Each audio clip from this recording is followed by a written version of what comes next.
Vendredi soir, ils ont réussi une belle performance en allant battre Strasbourg 2-1.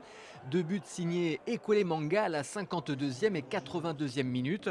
Strasbourg qui était toujours invaincu à domicile cette année. Les joueurs du SCO se retrouvent aujourd'hui 5e de Ligue 2 et si Metz devait perdre ce lundi soir à Laval, ils pourraient bien se retrouver à 4 points du podium. Pas mal du tout, mais attention, l'entraîneur angevin préfère rester calme.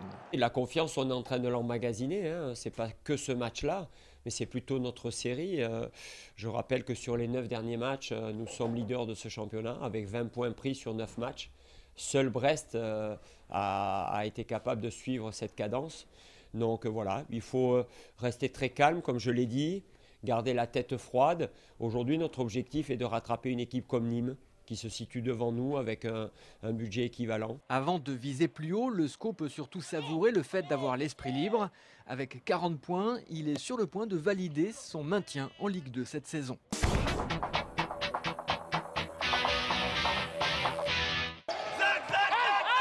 Michael Hay a de quoi être heureux. Samedi soir, le coach de l'ABC a tout simplement retrouvé ses joueurs d'il y a 4 mois, c'est-à-dire de l'époque où son équipe gagnait. Face au Puy, actuel 2e du championnat, l'ABC a livré une excellente prestation pour s'imposer 80-70 après avoir largement dominé la rencontre. On s'est vraiment recentré sur notre point fort qui est la défense. Donc on s'est vraiment recentré là-dessus, on a été cohérent dans tout ce qu'on a fait. Et après offensivement, on a bougé le ballon. Voilà, on a tendance à offensivement pas bouger le ballon. Ce soir on l'a bougé de droite à gauche, de bas en haut.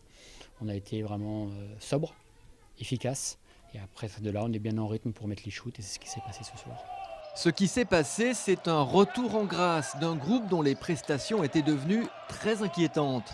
Alors samedi après la rencontre, il y avait beaucoup de soulagement côté angevin. Superbe victoire, parce que ça fait quelques temps qu'on connaît les galères. Ça fait à peu près 3 mois qu'on est dans le trou, on essaie de remonter, on gagne des matchs, mais après on en perd. On se prend des fois quand on perd des matchs, on se prend 20 points, donc ça fait mal à la tête. Avec cette victoire pleine de détermination, l'ABC espère avoir trouvé le déclic.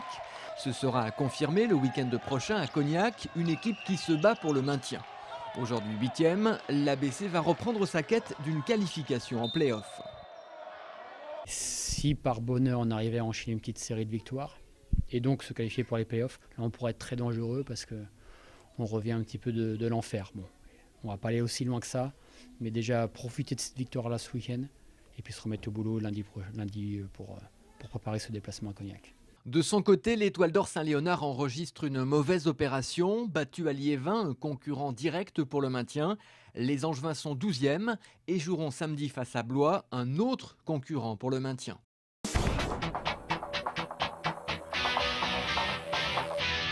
Il fallait gagner, ils l'ont fait. Les Ducs d'Angers n'ont surtout pas manqué leur dernier rendez-vous de la saison régulière en s'imposant 7-2 à Chamonix.